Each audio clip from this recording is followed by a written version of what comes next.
Today the topic is cell injury and its causes. Cell injury, sequence of events that occurs when stresses exceed ability of cells to adapt.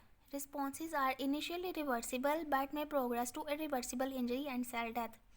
ऐसी situation जिसमें stress बहुत ज़्यादा हो जाता है और sales की एबिलिटी जो है वो एक्सीड कर जाती है कि वो खुद को स्ट्रेस के अकॉर्डिंग मज़ीद अडेप्ट नहीं कर सकते.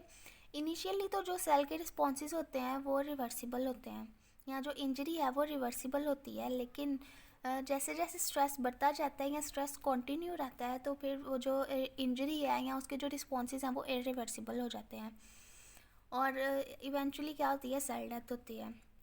Cell death results when continuing injury becomes irreversible, at which time the cell cannot recover. अब जब इंजरी कंटिन्यू रहती है और वो इरिवर्सिबल हो जाती है तो फिर सेल जो है वो रिकवर नहीं कर पाता और सेल की डेथ हो जाती है. अब है कॉजेज़ ऑफ सेल इंजरी. इसमें है जेनेटिक कॉजेज़ हैं और सबसे पहले हम देखते हैं एक्वायर्ड कॉजेज़. एक्वायर्ड कॉजेज़ में क्या है, हाइपोक्सिया है और इस्कीमिया है. फिर आते हैं physical agents, chemical agents and drugs, microbial agents, immunological agents, nutritional derangements and psychological factors. Acquired causes में है सबसे पहले ऑक्सीजन डिप्रेवेशन यानी ischemia, loss of blood supply. Ischemia क्या होती है कि ब्लड सप्लाई का रुक जाना. ये दो तरह का होता है, लोकल भी हो सकता है और सिस्टेमिक भी हो सकता है. लोकल किस तरह से, इम्बोलस इसकी एग्जांपल है. इम्बोलस क्या होता है कि वेन्स में या कैपिलरीज में किसी भी तरह की ब्लॉकेज हो जाना, चाहे वो ब्लड क्लॉट की ब्लॉकेज हो या किसी वायरस की वजह से ब्लॉकेज हो रही हो या किसी इन्फेक्शन की वजह से वो ब्लॉकेज हो रही है, उसे हम बोलेंगे इम्बोलस. सिस्टेमिक में क्या आता है, कार्डिक फेलर यानी कार्डिक फेलर की वजह से ब्लड सप्लाई का रुक जाना.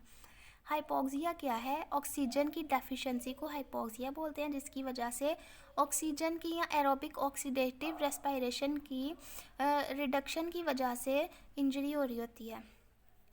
इसमें ऑक्सीजन प्रॉब्लम्स या किसी एरिया में हम गए हैं वहाँ पे ऑक्सीजन कम थी या ऑल्टीट्यूड का उधर प्रॉब्लम था, यहाँ पे किसी को इनीमिया की डिसीज़ है, उसका एच भी कम है, तो इस वजह से भी उसमें सेल इंजरी कॉज हो सकती है.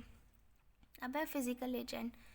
इसमें 3 तरह के आते हैं, exposure of tissue to extreme heat और कोल्ड, उसके बाद है सडन चेंजेस इन प्रेशर और फिर इलेक्ट्रिकल करंट्स. इलेक्ट्रिकल करंट्स भी डायरेक्ट ब्रेक डाउन कर देते हैं किसकी, सेलुलर मेम्ब्रेन्स की, और वो भी इरिवर्सिबल होता है. अब आते हैं केमिकल एजेंट्स और drugs. Chemical agents common poisons हैं हमारे पास जो कि डायरेक्टली इंटरफेयर करते हैं सेलुलर मेटाबॉलिज्म के साथ. तो अगर तो एटीपी के लेवल्स क्रिटिकल लेवल्स तक ड्रॉप कर जाते हैं तो अफेक्टेड सेल्स जो हैं वो डाई कर जाते हैं.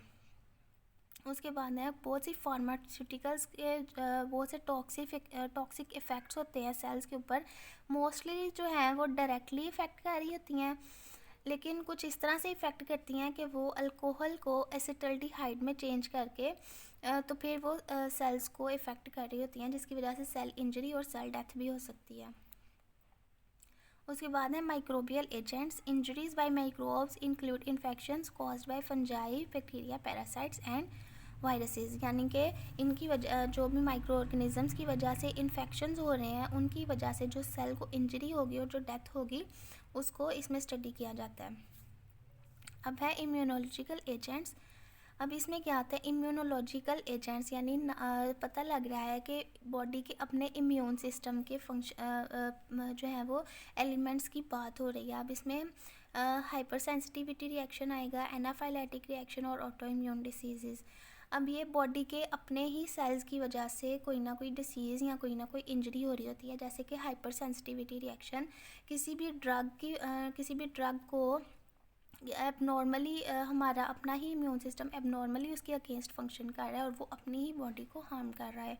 Anaphylactic reaction foreign body to a foreign body. ये क्या होगा कि किसी भी ड्रग के अगेंस्ट जो हमारे इम्यून सेल्स फंक्शन कर रहे हैं वो अपने ही सेल्स को पहचान नहीं पाएंगे और उनमें वो फ़र्क नहीं कर पाते, जिसकी वजह से वो अपने ही सेल्स को डैमेज कर रहे होते हैं. और ऑटो इम्यून डिजीज़ में भी यही होता है कि फॉरेन पार्टिकल में और अपने सेल्स में वो डिफरेंस नहीं कर पाते हमारे इम्यून सेल्स, जिसकी वजह से ऑटो इम्यून डिजीज़ हो जाती हैं, वो अपने ही सेल्स को हार्म कर रहे होते हैं.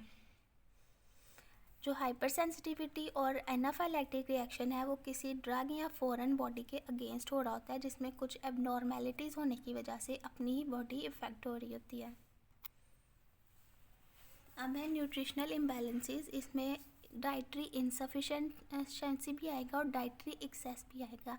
इनसफिशिएंसी में क्या आएगा कि प्रोटीन, वाइटामिन या मिनरल्स जो कि बेसिक चीज़ें हैं बॉडी की फंक्शन करने के लिए, अगर वो नॉर्मल अमाउंट में नहीं मिल रही सेल्स को, तो सेल्स प्रॉपरली फंक्शन नहीं कर पाएंगे, जिसकी वजह से वो इंजर्ड हो जाएंगे। उसके बाद है डाइटरी एक्सेस। डाइटरी एक्सेस यानी कि अगर किसी की डाइट में फैट्स या लिपिड्स बहुत ज़्यादा हैं तो वो सेल्स में एक्यूमुलेट हो जाएंगे, जिसकी वजह से सेल्स के जो नॉर्मल फंक्शनिंग है वो रुक जाएगी। अब है साइकोजेनिक डिसीज़ हैं, इसमें कुछ स्पेसिफिक डिसीज़ नहीं है कि वो मेंटल हेल्थ को ही इफ़ेक्ट करें या मेंटल डिसीज़ कॉज करें। यहाँ इसमें ऐसे हो सकता है कि कुछ लोग परेशान होकर अपने मेंटल हेल्थ के लिए वो गलत चीज़ों को यूज़ करते हैं, जैसे वो ड्रग एडिक्ट हो जाते हैं या अल्कोहल के साथ बहुत ज़्यादा वो अल्कोहल का यूज़ करते हैं, स्मोकिंग करते हैं, जिसकी वजह से उनको और डिसीज़ उनकी ग्रो कर जाती हैं, जैसे लिवर डैमेज हो जाता है, chronic bronchitis, lung cancer, ulcer etc. अब है जेनेटिक डिरेंजमेंट। अब किसी का उसकी बर्थ से भी कोई सिंड्रोम हो सकता है, या फिर उसमें कुछ उसकी लाइफस्टाइल की वजह से या उसकी वर्किंग की वजह से, या अगर वो रेस के साथ बहुत ज़्यादा उसका एक्सपोजर है तो उसमें म्यूटेशन आ सकती है, जिसकी वजह से उसकी जो सेल्स हैं वो इंजर्ड होकर उनकी डेथ हो सकती है। उसके बाद है एजिंग। अब एजिंग की वजह से भी सेल्स इफ़ेक्ट होते हैं, क्योंकि जैसे जैसे लाइफ स्पैन बढ़ता जाता है सेल्स का, वैसे वो उनकी जो ग्रोथ है वो रुकती जाती है और उनका सेल्स का जो साइज़ है वो ज़्यादा हो जाता है और वो पहले के जैसे फंक्शन नहीं कर पाते। और यही वजह है कि with the passage of age जो डिसीज़ हैं वो ज़्यादा होती जाती हैं।